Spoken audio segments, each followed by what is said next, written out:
Saudara-saudara yang dikasihi oleh Tuhan kita Yesus Kristus, kembali berjumpa dengan saya Pendeta Edwin Sianipar pada Minggu 9 Mei 2021. Dan sebelum kita membaca firman Tuhan, apa yang tertulis dalam 1 Yohanes 5 pasal yang kelima ayat yang pertama hingga yang kelima, kita bersatu di dalam doa. Bapa Surgawi, Bapa yang maha baik, saat yang indah ini firman-Mu akan kami dengarkan. Firman-Mu yang kami yakini berkuasa, kiranya menguasai segenap kehidupan kami melalui kuasa Roh Kudus di dalam Kristus Yesus. Amin. 1 Yohanes pasal yang kelima ayat yang pertama hingga yang kelima. Setiap orang yang percaya bahwa Yesus adalah Kristus lahir dari Allah, dan setiap orang yang mengasihi Dia yang melahirkan mengasihi juga Dia yang lahir daripadanya. Inilah tandanya bahwa kita mengasihi anak-anak Allah, yaitu apabila kita mengasihi Allah serta melakukan perintah-perintahnya. Sebab inilah kasih kepada Allah, yaitu bahwa kita menuruti perintah-perintahnya. Perintah-perintahnya itu tidak berat, sebab semua yang lahir dari Allah mengalahkan dunia. Dan inilah kemenangan yang mengalahkan dunia, iman kita. Siapa yang mengalahkan dunia selain daripada dia yang percaya bahwa Yesus adalah anak Allah. Shalom untuk kita semua. Yang menjadi tema khotbah kita, doa orang beriman, dan ini dikaitkan dengan nama Minggu Rogate, yang berarti berdoa. Minggu yang mengajak kepada setiap orang yang percaya untuk berdoa. Bapak, Ibu, dan saudara-saudara yang dikasihi oleh Tuhan kita Yesus Kristus. Nah, sebelum kita melakukan pembahasan tentang khotbah ini, menjadi penting bagi kita untuk melihat apa sebenarnya yang melatar belakangi sehingga Yohanes menulis surat ini. Ya, saya ingin mengajak kita, sebenarnya ada banyak tulisan-tulisan dari kitab 1 Yohanes ini yang menandaskan mengapa dia harus menulis surat ini. Setidaknya yang pertama saya ingin katakan kepada kita, apa yang tertulis dalam 1 Yohanes 1 ayat yang keempat dikatakan, dan semua ini kami tuliskan kepada kamu supaya sukacita kami menjadi sempurna. Nah, artinya apa? Yohanes menginginkan sukacita itu menjadi sempurna. Kehidupan orang-orang percaya tetap taat kepada Tuhan, dan iman percaya mereka tidak goyah sekalipun diterpa oleh berbagai-bagai tantangan ketika itu. Dan yang ingin saya tampilkan lagi kepada kita, yang menjadi sangat jelas apa yang menjadi tujuan Yohanes menulis suratnya, apa yang tertulis dalam 1 Yohanes 2 ayat yang ke-26. Apa dikatakan di sana? Semua itu kutulis kepada kamu, yaitu mengenai orang-orang yang berusaha menyesatkan kamu. Ya. Yohanes menulis mengenai orang-orang yang berusaha menyesatkan orang-orang yang percaya ketika itu. Artinya apa? Bahwa pada saat itu ada banyak ajaran-ajaran palsu. Dan oleh sebab itu Yohanes berusaha menuliskan suratnya ini untuk memperkuat iman dan kepercayaan mereka. Dan lebih jelas lagi dikatakan pada 1 Yohanes pasal yang kelima ayat yang ke-13. Semuanya itu kutulis kepada kamu supaya kamu yang percaya kepada nama Allah tahu bahwa kamu memiliki hidup yang kekal. Ya, tidak usah terombang-ambing, tapi ya supaya mereka juga mengetahui, bagi mereka yang percaya kepada nama anak Allah, mereka sudah memperoleh hidup yang kekal. Itu dia. Jadi ketika ajaran lainnya masuk, ini dapat dihempang oleh iman dan kepercayaan mereka. Bapak, Ibu, dan saudara-saudara, menarik kalau kita telusuri dalam pembacaan kita yang menjadi perikop kita. Pada ayat yang pertama dikatakan setiap orang percaya bahwa Yesus adalah Kristus, lahir dari Allah, dan setiap orang yang mengasihi Dia, yang melahirkan, mengasihi juga Dia yang lahir daripadanya. Nah, ini kata-kata lahir bagi ajaran palsu ketika itu gnosis ya dalam bahasa Yunani, ini sangat bertentangan.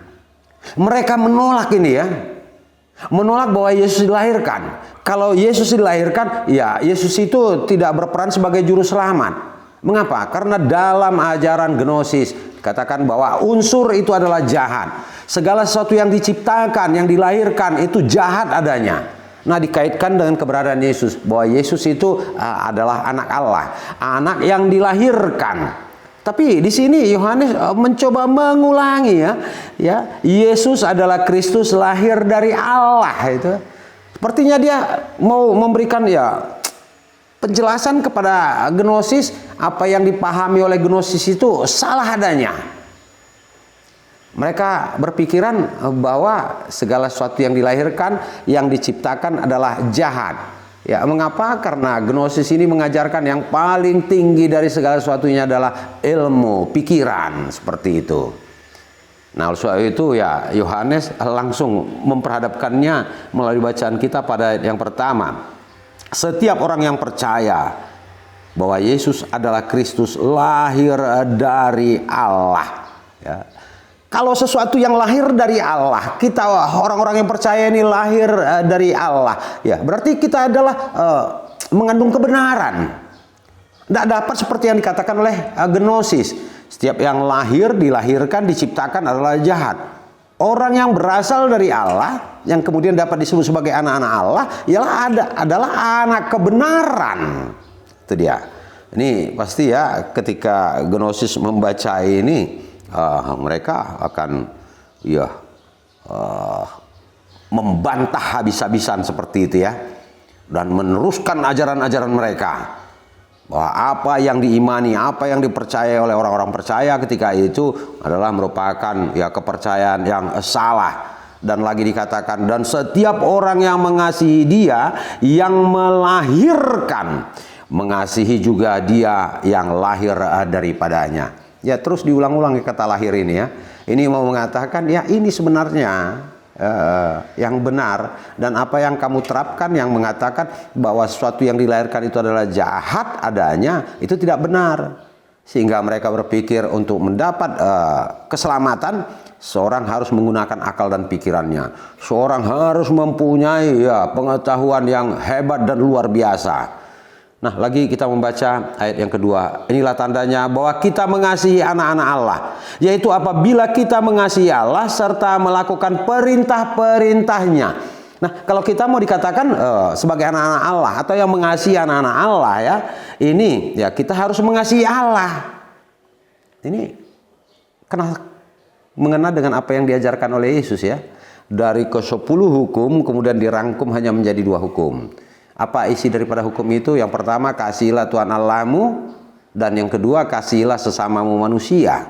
Dan dikatakan ya, jika kita menuruti perintah-perintahnya, maka ya kita ini tergolong orang yang mengasihi Allah. Orang yang mengasihi Allah ini yang dapat disebut sebagai anak-anak Allah. Itu dia. Apabila kita mengasihi Allah serta melakukan perintah-perintahnya. Nah, untuk ini juga cukup menarik, langsung itu ya, bahwa Yohanes tidak berusaha untuk membuat pikiran orang-orang percaya itu menjadi kacau balau, tidak. Tidak berusaha untuk membiarkan orang-orang yang percaya larut dalam kesulitan mereka. Tapi berusaha untuk membuat orang-orang percaya boleh hidup nyaman sekalipun diperhadapkan dengan berbagai tantangan dan persoalan. Ya, pada ayat yang ketiga dalam bacaan kita dikatakan, sebab inilah kasih kepada Allah, yaitu bahwa kita menuruti perintah-perintahnya. Perintah-perintahnya itu tidak berat. Wah, ini dia, menarik sekali ya.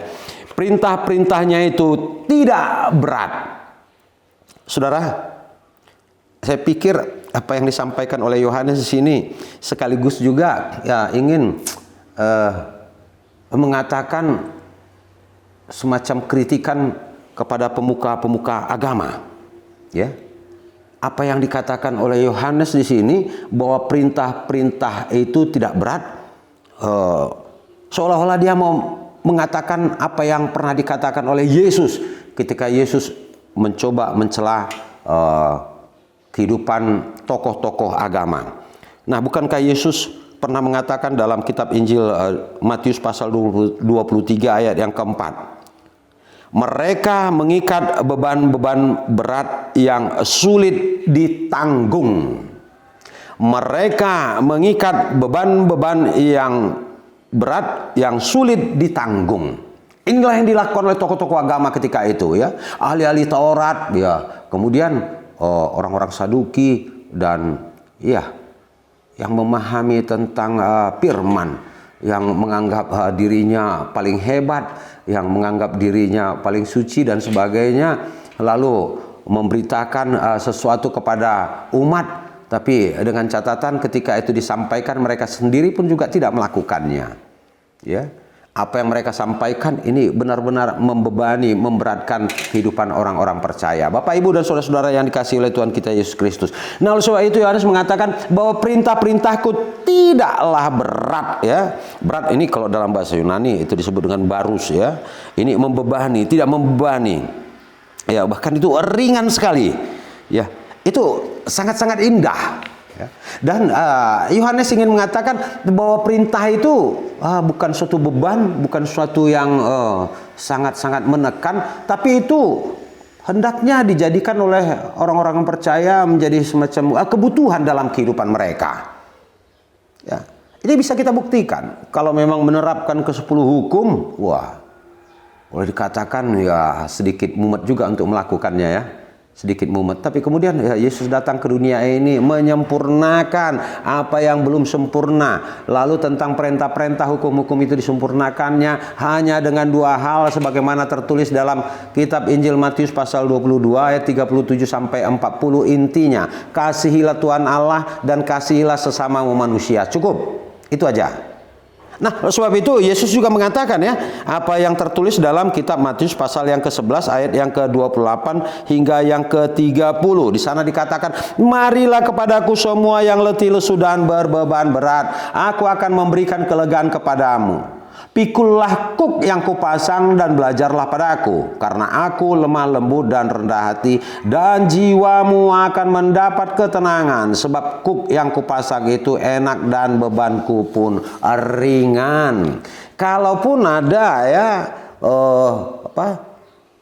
aturan-aturan yang disampaikan oleh Yesus itu tidak akan membebani kita, tapi itu ya kita jadikan sebagai kebutuhan.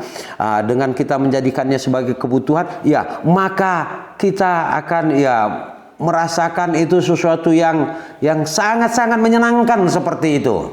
Nah, contoh untuk ini saya dapat contohkan kepada kita. Bapak, Ibu, dan saudara-saudara, seandainya traffic light itu tidak ada di kota-kota, ya, lampu di persimpangan jalan, apa yang akan terjadi?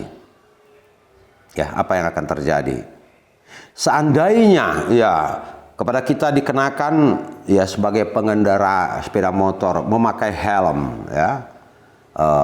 Kalau helm ini kita anggap sebagai beban, maka ya itu akan menjadi berat bagi kita.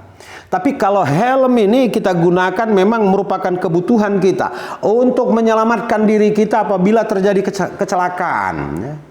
Untuk ya menaungi kita, melindungi kita. Saya yakin dan percaya kita akan menggunakannya, mengenakannya ya dengan sesuatu yang nyaman seperti itu, ya, indah. Ya, saya katakan tadi, seandainya traffic light tidak ada, apa yang akan terjadi? Wah, ini akan sangat membahayakan, ya. Akan menyulitkan pengendara. Tetapi kemudian aturan itu ada, kita patuhi. Dan kalau aturan ini juga tidak dipatuhi, apa yang akan terjadi? Ya, semua orang akan semeraut dan akan terjadi kemacetan. Itu dia. Nah, oleh sebab itu Tuhan memberikan perintah ini diminta untuk dituruti. Supaya apa? Supaya ya kehidupan kita lebih enak lagi menapakinya. Ya, dalam hal ini apa yang harus dilakukan oleh setiap orang? orang percaya. Bapak, Ibu, dan saudara-saudara yang dikasihi oleh Tuhan kita Yesus Kristus. Saya katakan tadi bahwa Yohanes menulis surat ini untuk menentang, melawan ajaran-ajaran palsu, itu yang disebut dengan gnosis. Nah, ajaran-ajaran ini ini harus dilawan seperti itu. Dan cara melawannya tidak harus melakukan pertentangan, memberontak, menghajar orang-orangnya yang menyebarkan ajaran-ajaran agama palsu ini, ajaran-ajaran palsu ini, tidak. Tapi yang harus dilakukan bagaimana supaya setiap orang itu membentengi dirinya, supaya setiap orang ini menuruti perintah-perintahnya. Perintah-perintah yang disampaikan oleh Tuhan itu merupakan perintah yang nyaman, yang enak, dan itu menjadi kebutuhan manusia, dan itu tidak sesuatu yang memberatkan. Ayat yang keempat dalam bacaan kita dikatakan, sebab semua yang lahir dari Allah mengalahkan dunia, dan inilah kemenangan yang mengalahkan dunia. Nah, artinya ajaran-ajaran palsu ini ketika itu harus dikalahkan, ya. Ini harus dilawan, harus ditentang. Cara menentangnya, kita membentengi diri kita, kita memfilter diri kita, mempersiapkan diri kita sesiap-siapnya seperti itu. Lalu kita bayangkan apa yang menjadi tantangan bagi kita di tengah-tengah kehidupan ini. Apakah ada juga ajaran-ajaran palsu? Ya. Apakah pengaruh modernisasi ini juga bisa membuat iman dan kepercayaan kita semakin jauh dari Tuhan? Ya. Ada banyak hal. Termasuk misalnya kemiskinan, situasi kehidupan ini, situasi pandemi yang menyulitkan. Sudah sekian lama, setahun lebih terjadi, dan kita alami ini juga bisa membuat kehidupan keimanan seorang itu menjadi lemah, menjauh kepada Tuhan. Ya, sepertinya Tuhan tidak berpihak, tidak menyertai kehidupan kita. Dan seolah-olah juga mungkin ada orang yang mengatakan bahwa Tuhan membiarkan kita hidup dalam penderitaan yang berkepanjangan. Jika ini yang ada dalam pikiran, saya boleh katakan ini adalah pemikiran yang salah dan tidak benar. Bapak, Ibu, dan saudara-saudara, nah, katakan semua yang lahir dari Allah, yang berasal dari Allah. Saya bertanya kepada kita, apakah kita juga berasal dari Allah? Pasti sebagai orang percaya kita mengatakan, ya, saya berasal dari Allah. Nah, kalau kita berasal dari Allah, maka kita dengan mudahnya dapat mengalahkan dunia. Itu dikatakan pada ayat yang keempat. Sebab semua yang lahir dari Allah mengalahkan dunia. Dan inilah kemenangan yang mengalahkan dunia. Apa itu? Iman kita. Ya, menarik ya. Ini bicara tentang iman dan kepercayaan. Lalu supaya orang bisa melakukan perintah-perintah, maka dia harus beriman kepada Allah. Nah, orang yang beriman kepada Allah itu berarti percaya kepada Allah. Bagaimana caranya beriman kepada Allah? Ya, satu hal yang harus diingat, kita catat dalam kehidupan ini. Kalau kita katakan bahwa kita beriman kepada Allah, percaya kepada Yesus Kristus ya sebagai Tuhan dan Juru Selamat, maka kita harus mengetahui secara persis siapa Tuhan itu. Allah adalah pencipta, pemelihara kehidupan. Allah adalah Allah yang membebaskan umat Israel dari perhambaan. Allah yang senantiasa memelihara akan kehidupan mereka. Sebagai orang percaya, kita yang percaya kepada Allah, kita juga harus menyadari dan mengamini Allah itulah yang menciptakan kita. Allah itulah yang memelihara kehidupan kita sehingga kita dapat hidup hingga saat sekarang ini, yang tetap memberkati keluarga kita, persekutuan kita, memberkati ya bangsa dan negara kita di mana kita berada. Nah, ini yang paling penting kita ketahui. Jikalau kita meyakini itu, lalu meyakini juga tentang Yesus Kristus sebagai anak Allah, ya. Sebagai anak Allah, dialah kebenaran itu sendiri. Maka kita menerimanya, mengamininya, menggantungkan hidup kita kepadanya, menyerahkan sepenuhnya hidup kita kepadanya. Ini yang dikatakan bahwa kita akan dapat mengalahkan dunia. Mengalahkan dunia itu bukan berdasarkan akal dan pikiran. Mengalahkan dunia itu bukan karena kekuatan kita. Mengalahkan dunia itu bukan karena kehebatan kita. Tidak. Mengalahkan dunia itu tidak mengandalkan jabatan, kuasa, atau apapun. Atau bahkan mengandalkan kekayaan yang ada pada kita. Tidak. Uang tidak dapat menjamin segala sesuatu. Uang tidak dapat kita gunakan seperti orang-orang mengatakan, "Ise mengatur negara on hepeng." Siapa yang dapat mengatur negara ini adalah uang? Tidak. Tapi yang dapat mengalahkan dunia, yang membuat kita hidup dalam kemenangan, itu hanya dengan percaya kepada Tuhan. Bapak, Ibu, dan saudara-saudara yang dikasihi oleh Tuhan kita Yesus Kristus, firman Tuhan dalam Yohanes pasal 14 ayat yang ke-6 mengatakan, "Akulah jalan dan kebenaran. Tidak ada seorang pun yang sampai kepada Bapa jikalau tidak melalui aku."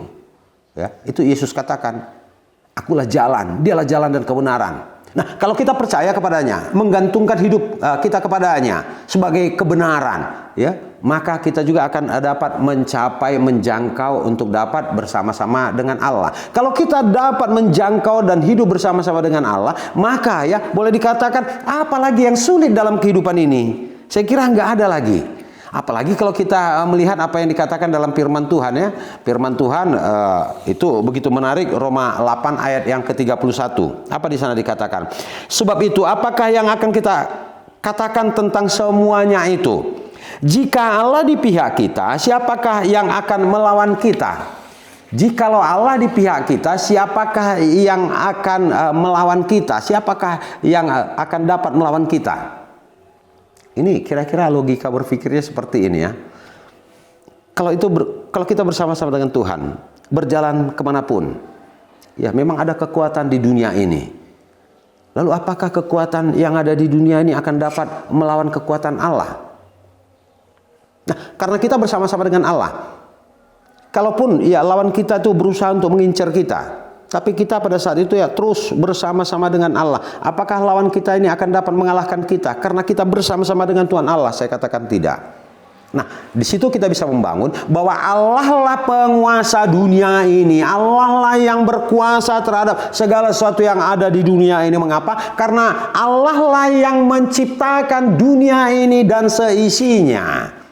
Segala sesuatu yang ada di dunia ini adalah miliknya. Kalau ini kita yakini sebagai milik Allah, Allah yang berkuasa di dunia ini, ya benar apa yang dikatakan oleh Paulus dalam Roma pasal 8 ayat yang ke-13. Jikalau Allah di pihak kita, siapa yang akan dapat melawan kita? Orang Batak mengatakan ini begitu menarik, ya. Molo de bata dongat ta isebealota. Ini menarik sekali. Nah, artinya bukan kita mau mencari pertentangan. Bukan, kita bukan mau mencari perlawanan kepada orang-orang, tidak.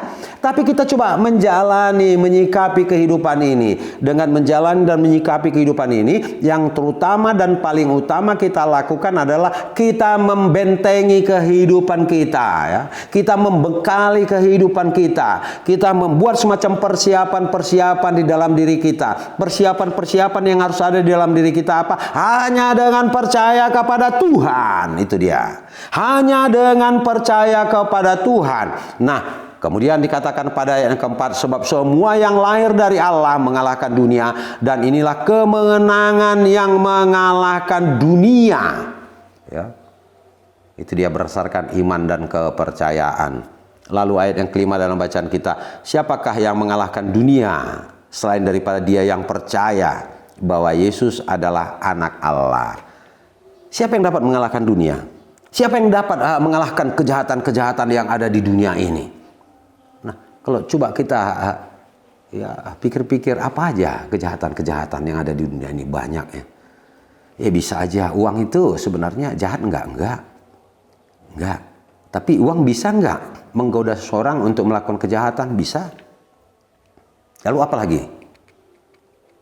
Kejahatan-kejahatan itu beredar di seluruh dunia ini. Bahkan mungkin di samping kita yang siap untuk menerkam kehidupan kita. Ya, misalnya seperti ini. Di depan ada orang yang bermaksud untuk menjahati kehidupan kita. Tapi kita datang dengan kesopanan, dengan kebaikan. Ya, ketika dia hendak menjahati, kita melihat ada orang yang harus ditolong. Ya, kita menolongnya. Kira-kira orang yang berusaha untuk menjahati kita itu akan diteruskan atau kemudian dia berhenti? Nah, seperti itu. Ada orang yang bermaksud menjahati kehidupan kita, berbuat jahat kepada kita. Tiba-tiba kita melihat di depan kita ada pengemis, ya, orang yang membutuhkan, sangat-sangat membutuhkan pertolongan, kita tolong. Bisa nggak kemungkinan orang yang ingin berbuat jahat kepada kita, lalu kemudian ya membatalkan niat jahatnya? Nah, artinya apa? Sesuatu yang benar, sesuatu yang baik yang kita lakukan itu dapat merontokkan, meluluh lantakkan niat-niat jahat yang akan dilakukan oleh seseorang kepada kita. Nah, oleh sebab itu kebaikan-kebaikan yang harus kita lakukan ini juga harus merupakan kebaikan-kebaikan yang berasal dari kebenaran. Apa kebenaran itu? Dan siapa kebenaran itu? Kebenaran itu sendiri adalah Tuhan kita, Allah kita, Yesus Kristus. Sebagaimana dia katakan pada Yohanes 14 ayat yang ke-6, Akulah jalan dan kebenaran dan hidup. Tidak ada seorang pun yang sampai kepada Bapa jikalau tidak melalui aku. Karena kita mengetahui bahwa dia adalah kebenaran, hiduplah bersama-samanya. Hiduplah tetap di dalam Kristus Yesus. Tetaplah menggantungkan iman dan kepercayaan kita hanya kepada Kristus, selebihnya tidak, itu harus ditolak seperti itu. Nah, jika ini yang terjadi, ya menjadi sangat-sangat indah. Dan ini kemudian kita pertanyakan dalam kehidupan kita, ya bagaimana caranya supaya kita bisa beriman? Ya. Tadi saya katakan itu dengan mengetahui, ya, memahami siapa yang kita imani. Kalau yang kita imani Yesus, belajarlah tentang Yesus. Dari mana kita bisa belajar tentang Yesus? Ya, dari kitab suci. Terus belajar dan belajar melalui kitab suci. Ya. Lalu dikatakan lagi lewat tema kita, 2 orang beriman. Nah, orang yang beriman ini yang tidak pernah melepaskan kehidupannya dari doa. Orang yang beriman adalah orang yang senantiasa mengandalkan kehidupannya lewat doa. Apa pentingnya doa? Doa ini ya boleh kita katakan merupakan komunikasi, hubungan. Nah, kalau kita terus-menerus meningkatkan doa kita kepada Tuhan, terus ya melakukan doa kepada Tuhan, itu berarti ya kita semakin mempererat hubungan kita dengan Tuhan. Lewat doa kita bisa sampaikan segala sesuatunya kepada Tuhan. Bukankah orang mengatakan doa adalah nafas kehidupan orang percaya? Nafas. Kalau seseorang tidak lagi dapat bernapas, artinya apa? Mati. Nah, demikian doa. Kalau seseorang tidak lagi berdoa kepada Tuhan, ya iman dan kepercayaannya, kerohaniannya boleh dikatakan mati. Tidak berkembang, tidak akan bisa bertumbuh lagi. Nah, beriman kepada Tuhan ya juga harus disertai dengan doa. Doa orang beriman. Bagaimana kita bisa menerapkan kehidupan kita dalam kehidupan ini hanya mengandalkan dengan doa. Untuk ini saya tidak bisa lupa apa yang dilakukan oleh ibu saya. Dalam kehidupannya ya siang malam ya ini hanya berisi doa. Dalam doanya dia selalu menyebut seluruh nama anak-anaknya. Menantunya dia sebutkan, nama cucu-cucunya. Ini selalu kerap ya ketika dia berdoa itu. Dan doa ini dia lakukan pagi. Ya, juga malam, siangnya dia juga dalam kesempatan-kesempatan tertentu dia juga berdoa dan tak pernah lepas untuk membaca kitab suci. Lalu apa yang terjadi dalam kehidupannya? Memang boleh dikatakan ya dia selalu menyerahkan segala sesuatunya, sepertinya tidak ada kekhawatiran lagi. Demikian juga yang dicanangkan ya, dikatakan lewat tema ini dewa orang beriman, dewa kita sebagai orang percaya ya. Doa ini hendaknya ya kita terapkan dalam kehidupan kita sehingga lewat doa ini ya kehidupan iman dan kepercayaan kita semakin kuat. Kalau iman dan kepercayaan kita semakin kuat, yakin dan percaya, kita akan dapat ya mengatasi berbagai tantangan dan kesulitan yang kita hadapi semasa hidup di dunia ini. Yang oleh Yohanes dikatakan bahwa kita mengalahkan dunia. Dan kemenangan itu akan menjadi bagian daripada kehidupan kita.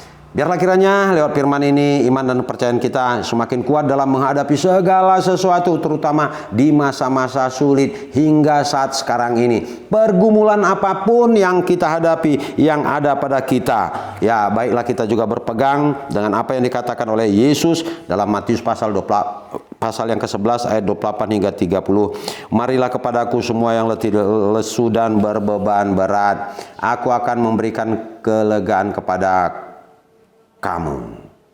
Kita datang kepada Yesus dengan segala beban, tantangan dan cobaan, dan yakini lewat iman dan kepercayaan kita Tuhan akan memberikan kelegaan, Tuhan akan memberikan sesuatu yang menyenangkan di dalam kehidupan ini. Amin. Kita bersatu dalam doa. Bapa di dalam surga, firman-Mu telah kami dengarkan.